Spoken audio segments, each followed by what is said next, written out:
تو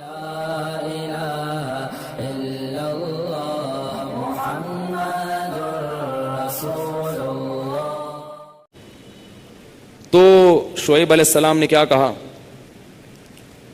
یا قومی لا یجرمنکم شقاقی ان یصیبکم مثل ما اصاب قوم نوح او قوم ہود او قوم صالح. اے میری قوم، تو اچھا اس قوم کو بھی واقعات معلوم تھے، اس آیت سے پتہ چلتا ہے. اے میری قوم، ایسا نہ ہو کہ جو عذاب نوح علیہ السلام کی قوم پہ آیا جس کا تمہیں پتہ ہے، یا جو عذاب قوم ہود پر آیا، یا جو عذاب قوم صالح پر آیا، ایسا نہ ہو کہ وہی تم پر بھی آ جائے. اور یہ بھی کہنے لگے وما قوم لوط منکم ببعید، لوط علیہ السلام کی قوم تو بہت قریب ہے تم سے، جا کے دیکھ لو ان کے حالات، وہ تو ابھی ماضی کا قریب کا قصہ ہے. وَيَا قَوْمِ لَا يَجْرِمَنْ وَيَا قَوْمِ اسْتَغْفِرُوا رَبَّكُمْ ثُمَّ تُوبُوا إِلَيْهِ. اے میری قوم اعتراضات چھوڑ دو، استغفروا ربکم، رب سے توبہ استغفار کرو. دیکھو وہ لوگ استغفار کا مطلب سمجھتے تھے، ہم لوگ استغفار کا مطلب نہیں سمجھتے. جب شعیب علیہ السلام نے کہا استغفار کرو تو ایسا تو ان کے لیے تو بڑا آسان تھا، ایک تسبیح استغفار کی صبح پڑھ لیتے، ایک تسبیح شام کو پڑھ لیتے. کہتے اتنی سی بات ہے تو ہمیں تو نماز پہ ویسی کوئی اعتراض نہیں، تو استغفار کی ایک تسبیح پہ کیا اعتراض ہوگا. وہ سمجھتے تھے کہ استغفار کا مطلب ہے گناہ سے توبہ، جو ڈنڈی مار رہے ہیں یہ چھوڑیں اور پھر اللہ سے توبہ کریں. یہ والی توبہ آج کل مارکیٹ سے کیا چل رہی ہے، بہت سی چیزیں مارکیٹ میں شارٹ ہو گئی ہیں. بھائی لوگ چینی کو روتے ہیں، یہ شارٹ ہو گئی، وہ شارٹ ہو گئی، وہ بھائی بہت ساری چیزیں شارٹ ہوئی ہوئی ہیں. تو یہ والی توبہ آج کل مارکیٹ سے کیا چل رہی ہے، شارٹ چل رہی ہے. استغفار استغفر اللہ، ڈرامہ دیکھ کے بھی استغفار ہو رہا ہے، ہائے ہائے کیسا ہو گیا، کیسی ہیروئن ہے، توبہ توبہ، ٹھیک ہے نا کیسا ہیرو ہے، ہائے اتنا گندا گانا، توبہ توبہ استغفر اللہ. تو یہ استغفار چل رہا ہے آج کل. تو استغفار کا مطلب وہ لوگ بولو بھائی سمجھتے. وہ کچھ لوگ بیٹھے ہوئے تھے نا، ایک بس میں جا رہے تھے، سب ایک بس میں جا رہے تھے، ذرا دیندار تھے وہ، تو سب نے تہیہ کیا بھائی اگر کوئی لڑکی خاتون واتون نظر آ گئے نا تو استغفار پڑھنا بھائی، ٹھیک ہے نا، کیا کرنا ہے تاکہ نظریں نیچی کر لیں، توبہ استغفار. تو وہ جیسے ہی ایک نے پڑھا نا استغفار استغفر اللہ، تو سب نے کہا کہاں ہے کہاں ہے کہاں ہے سب نے کیا کہا، وہ لاشعوری طور پر نکل گیا نا کہ چلو استغفار کریں گے لیکن دیکھ تو لیں، بولے بتا یار کہاں ہے کہاں. تو وہ لاشعوری طور پر ہوتا ہے بعض دفعہ. تو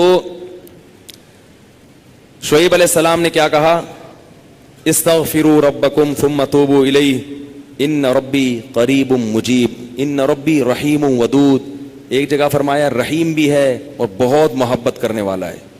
ودود محبت کی سپرلیٹو ڈگری ہے، بہت محبت کرے گا تم سے، بہت زیادہ محبت، اتنی محبت کہ اس کے لیے تم نے گناہ چھوڑ دیا بھائی، بہت محبت کرے گا.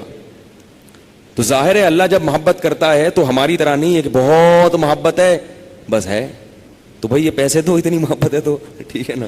آپ کو کوئی دوست پریشانی میں آئے آپ کے پاس، بہت پریشان تھا، اس کو پیسوں کی ضرورت تھی، وہ آپ اس سے کہہ رہے یار مجھے تمہیں، آپ کو پتہ نہیں تھا کہ ابھی یہ پیسے بھی مانگ لے گا مجھ سے، کہہ رہے یار مجھے تم سے بہت محبت ہے، ایکچولی میں بتا نہیں سکتا بہت محبت ہے. وہ بڑا خوش ہو گیا بھائی اب تو ٹھیک ہے بھائی. تو کہہ رہے یار مجھے نا 100 روپے کی ضرورت ہے. اب آپ کہہ رہے یار یہ کیسے موقع پہ میں نے اظہار کر دیا محبت کا، ٹھیک ہے نا. تو ہم لوگوں کی محبت کیسی ہوتی ہے، ایسی ہوتی. اگر ہمیں پہلے سے پتا ہوتا پیسے مانگتا ہے تو ہم کیا کہتے ہیں، یار یہ محبت کچھ نہیں ہوتا. مفتی صاحب نے بیان کیا تھا لویریا پر، وہ جا کے سن لینا، پھر ایسا کہیں گے ہم. تو اللہ جب کہہ رہا ہے نا کہ استغفار کرو گے تو میں کیا کروں گا، ودود بے پناہ محبت کروں گا، بے پناہ محبت. اس کا مطلب ہے کہ پھر اللہ نوازے گا، بہت بہت نوازے گا، رزق کی فراوانی کر دے گا، رزق کے دروازے کھول دے گا، دل میں سکون ڈال دے گا. اگر پریشانی بھی آئے گی تو درجات کو بلند کرنے کے لیے، جیسے یعقوب علیہ السلام پر پریشانی آئی، جیسے یوسف علیہ السلام پر پریشانی آئی تاکہ مصر کا بادشاہ بنا دوں، پھر وہ پریشان کرنے کے لیے پریشان نہیں کرے گا، وہ پریشان کرے گا خوشی دینے کے لیے. آپ حیران ہو کہ خوشی دینے کے لیے بھی کوئی پریشانی ہوتی ہے، ہوتی ہے. حدیث میں آتا ہے کہ ایک بوڑھی عورت نے نبی صلی اللہ علیہ وسلم سے پوچھا کہ کیا بوڑھی عورتیں جنت میں کیا میں جنت میں جاؤں گی؟ آپ نے فرمایا نہیں. ارے بھائی نبی کے منہ سے ایک عورت سن لے کہ میں جنت میں نہیں جاؤں گی, اس پہ کیا گزرے گی؟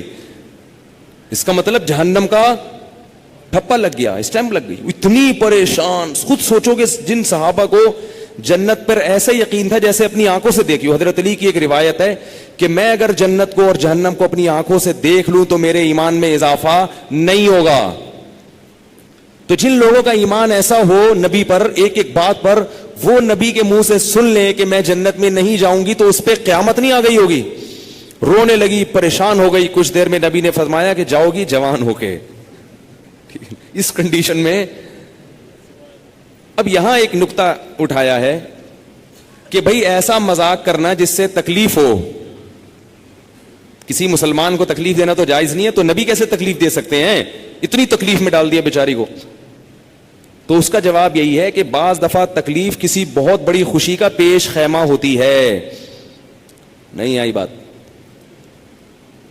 اگر پہلے تکلیف میں نہ ڈالا جاتا تو بعد میں جو اس کو راحت ہوئی ہے نا, وہ راحت نہ ہوتی, وہ خوشی نہ ہوتی. اس خوشی تک پہنچانے کے لیے پہلے تھوڑا سا تنگ کرنا ضروری ہے, ورنہ وہ خوشی نہ ہوتی. تو اللہ بھی اگر اپنے نیک بندوں کو پریشان کرتے ہیں تو وہ پریشانی کسی بہت بڑی کامیابی کا پیش خیمہ ہوتی ہے, پیش خیمہ ہوتی. پھر اس میں تسلیاں بھی ملتی رہتی ہیں ان کو. تتنزل علیہم الملائکہ اللہ تخافوا ولا تحزنوا, فرشتے ان کے دلوں پہ نازل ہو کے خوشخبریاں دیتے ہیں کہ غم نہ کرو, خوف نہ کرو, بس یہ پریشانیاں دور ہونے والی ہیں, جنت کی نعمتیں ہیں. بعض دفعہ تو دنیا میں بھی بہت بڑی کامیابی مل جاتی ہے. تو اب وہ اچھا یہ بات مسئلہ ذہن میں رکھو کہ اللہ ودود ہے, محبت کرتا ہے اپنے بندوں سے بے پناہ, رحیم ہے, غفور ہے. یہ بہت بڑی غلط فہمی ہے کہ گناہگاروں کے لیے بھی ہے. نا نا نا نا نا, گناہگاروں کے لیے نہیں ہے. جو گناہ سے توبہ کرنے والے ہوں ان کے لیے. ہمارے ہاں بعض خطیب اللہ کی رحمت کو ایسے بیان کرتے ہیں کہ گناہگار سمجھتا ہے کہ اللہ مجھ سے بھی بہت زیادہ محبت کرتے ہیں, حالانکہ وہ کبیرہ علانیہ گناہوں کا مجموعہ ہوتا ہے. وہ آدمی گناہوں سے اللہ کبھی بھی محبت نہیں کرتے, تو گناہگار سے کیسے محبت کریں گے؟ جو گناہ سے بچنے کی کوشش میں لگ جائے, بے شک نہ چھوٹے ہوں لیکن بچنا چاہتا ہے, اس سے بھی اللہ محبت کرتے ہیں. علماء لکھتے ہیں گناہ نہ بھی چھوٹے ہوں لیکن چھوڑنا چاہ رہا ہے, لائن پہ آنا چاہ رہا ہے, تو اللہ اس سے بھی محبت کرتے ہیں. اس کے لیے وسائل پیدا کرتے ہیں, اسباب کیا آ جائے. جو نہیں چاہتا اس سے اللہ محبت نہیں کرتے. اللہ اس کے لیے غفور اور رحیم نہیں ہے. الا یہ کہ قانون یہ ہے, اللہ اپنی رحمت سے کسی کو بخش دیں تو ایک الگ بات ہے, قانون یہ نہیں ہے. قانون یہ ہے کہ وہ کیا ہے, عزیز ذو انتقام, غالب ہے اور انتقام لینے والا ہے. ان الذين يكسبون الاثم سيجزون بما كانوا يقترفون, جو گناہ کر رہے ہیں عنقریب پتہ چلے گا, عنقریب پکڑے جاؤ گے, عنقریب ٹھکائی لگے گی. تو جس سے محبت ہوتی ہے اس سے ایسے باتیں کی جاتی ہیں.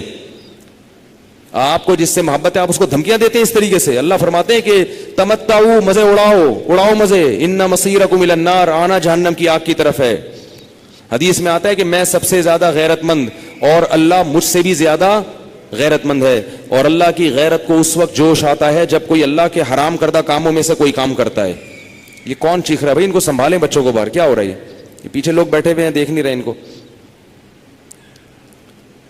تو اللہ کو غیرت کس وقت آتی ہے؟ حدیث کے الفاظ ہیں کہ جب کوئی بندہ اللہ کے حرام کاموں میں سے کسی کام کا ارتکاب کرتا ہے. اللہ کھلا رہا ہے, اللہ پلا رہا ہے, پھر آپ ناجائز کی طرف جا رہے ہو.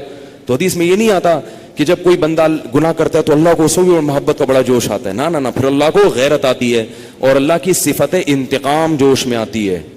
اس لیے بھائی گناہ کرتے ہوئے اللہ سے ڈرا کرو, اللہ کی رحمت کی امیدیں گناہ کرتے ہوئے نہ لگایا کرو. ایسا نہ ہو کرنے کے دوران کوئی چھت گر جائے, زمین پھٹ جائے.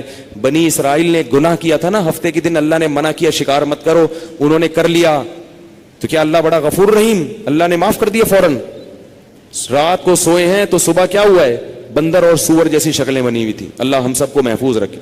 تو گناہ سے بچنا چاہو گے تو اللہ کی رحمتیں ہیں, اللہ کی محبتیں ہیں. گناہ سے بچنے کا ارادہ نہیں کرتے تو پھر جہنم ہے, پھر جنت نہیں ہے. سمجھ رہے ہو کہ نہیں سمجھ رہے بھائی؟ یہ باتیں کہتے ہوئے مجھے بھی ڈر لگتا ہے, مجھے بھی ڈر لگتا ہے.